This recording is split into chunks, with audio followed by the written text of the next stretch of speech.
starting from a place that works. So I can go over here, Complex Resorts XSL. Let me also get from the site, I'm going to get the XML file. So I'm going to go back up here and grab that XML file and put it in the same folder. Another really good thing to do is always put your files in the same folder and always use relative paths so that you don't end up linking it, for example, to a transform that you don't, linking it to a transform that you think is the right one, but actually is one named the same way in a different folder. That can happen, and it will happen to you, and it'll sting you really bad. You'll be looking at one transform and running a different transform, or looking at one instance and running a different instance, or looking at one schema and running a different schema, and you'll have absolutely no idea. You'll try everything, and then you'll finally realize that it was looking at the wrong schema. The way to avoid that is to always put your corresponding files in the same folder, and always use relative paths that say no path. So if I'm linking this transform, I just say the name of the transform, and if it's not in the same folder, it's never going to run. If it is in the same folder, you're absolutely sure that it's the right one. Okay, so if you want to hear more about that, we can talk about that later, but I want to finish this. So all I'm going to do here is I'm going to download the XML file and put it in the same folder. Okay, so this is Complex BC Resorts. It's in my temp folder, which is where I'm doing this stuff from. I don't want you guys to do it in a temp folder, but I'll do it from a temp folder. And now I can also open it inside of Oxygen. And so now I have my two files that I'm going to be working with for a long time until this exercise is done. XSL, XML.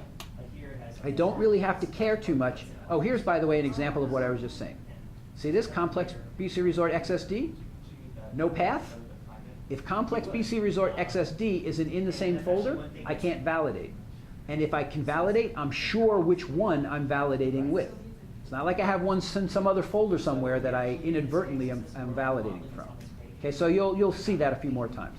But to tell you the truth, the schema is now kind of irrelevant to us. Really, all we need is an instance and a transform. We're going to assume that the instance validates. If it doesn't validate, you can have other problems, but it validated once. You're not changing it over the course of this exercise. So I don't really have to worry about this schema. All I have to do is worry about the transform and the instance. So I can work for my transform. I can click this little button right here, which says Configure Transform Scenario. I'm going to say it's a new one. The XSL file is already noted here. I'm going to navigate my way to the XML file, and now those two are associated. I can say put my output in a browser, and let's call that Complex BC Resort output HTML. And by default, I think it'll put it in the same folder as the other ones. It will. See, it's putting in that temp directory. And so now I say OK here. And now I say transform. And voila. Voila what? It only did what I told it to do, which was absolutely nothing. Right? Reproduce all of this stuff in the browser. And now I'm going to, that makes me feel a little jittery, so I'm going to mess with this thing. And I'm going to do, for example, I can close up this thing. And I'm going to say that this is, whoops. I'm going to mess with this word right here. And what do I expect to happen? That word is going to come out when I transform, right? Now, once I set up this scenario, it's really easy. All I got to do is click the Go button, and it retransforms. Okay, and oh, this is a good one. It messed up. Can you see where it messed up? In the title bar, because that's what I told it to mess up, right? Here's the head tag, and the title inside the head tag is not the same as the title right here. Right? If I mess up that one and retransform, this is a really good thing to do. Play. Just kind of tweak a little here and a little there and get comfortable that you know what's going on. If I change that like I did the first time and I come back here and I say, how come the title didn't change? I immediately am triggered to go back and figure out what's going on. And I learned something by doing that, that the title was both here and here. Right? Go ahead. A comment. When I looked at the HTML file that you gave us, yeah, it looks different in Firefox. It's very different in Firefox, like the background is different and stuff. So, I That, just wanted, so as long as the code is the same, you shouldn't go Yes. wrong, and as long as the transform will make the code be the same. yeah, I just wanted to say that so. So if somebody using Firefox, Like, I don't know like, why, maybe oh, Firefox is looking at it, I mean, a lot of what we see on this I think it's page, a CSS. a lot of what we see on this page is coming from a CSS that's actually on the web. It's not a CSS that I've downloaded, I'm pretty sure I didn't download the CSS. So it's probably different ways that Firefox and IE look at that CSS file. Okay, so you got the idea? I've gotten the transform basically to reproduce the HTML page, and now if I break something, I could always go back one step and it will be reproducing the HTML page. So now my job is to start putting in XSL commands. So an easy one to deal with is this title, right? Title here. And just to prove it to myself, I'm just going to write the word title here and title here. Now I know how that works. Right, and I can save it again, that's fine. Rerun it. I see the word title there and the word title there. Now I want to replace this title with the actual title. Okay, so it's up here in the title bar. That's that word right there. Okay, so now I can go and look at my XML file, and where is that title that I'm talking about? Oh, actually, interestingly enough, it's a compound thing, right? Can you see this? Title of the resort, Apex, hyphen, and then the tagline. I think that's what was on that page. Am I not mistaken there? I think it's true. I can look at the original page again, but I'm pretty sure. I thought I did have the other ones open. No, the other tabs up there in the same, yeah. So that's one thing. That's one thing to keep in mind. Oh, right, they're all right here.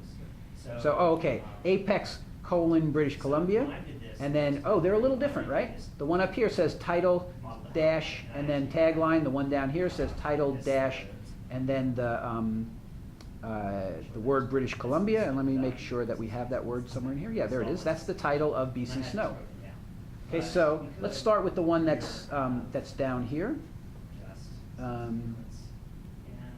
Down here, and we know that this is actually.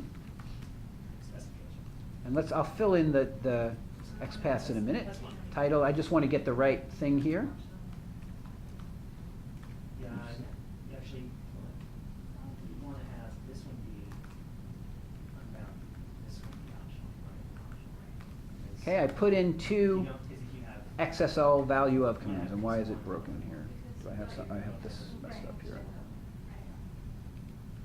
And contents, same as. Okay, notice I knew immediately that something was messed up. I happened to scan it and see that, but you can do that as well.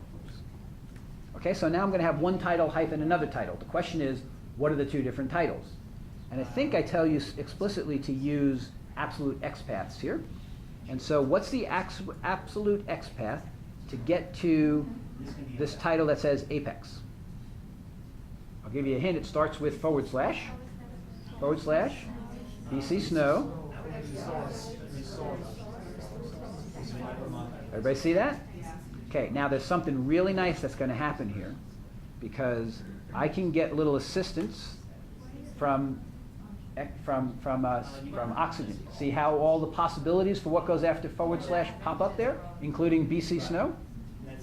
Then I go down, and now I have to I have to know what I'm looking for, but if I know what I'm looking for, there it is. Okay, it's very nice. Once you've created this transformation scenario, which is the first thing that I did, it knows how to anticipate XPaths. Really, really nice. Okay, BC Snow Resorts, what next? Resort. What next? Title. Right? So now let me show you something else, because we have a minute. I want to test this XPath before I actually do it in the browser. And so I'm going to go over to BC Resort XML. Right up here is a little place for typing XPaths. I put it in there, and it comes up down here. There it is, letting me know I selected the right thing. Okay, so you can always test your XPaths up here in this little box here. And if they don't work in this box, they're not going to work in your transform, usually, barring the idea of the current node. Okay, but on absolute paths, absolutely have to work.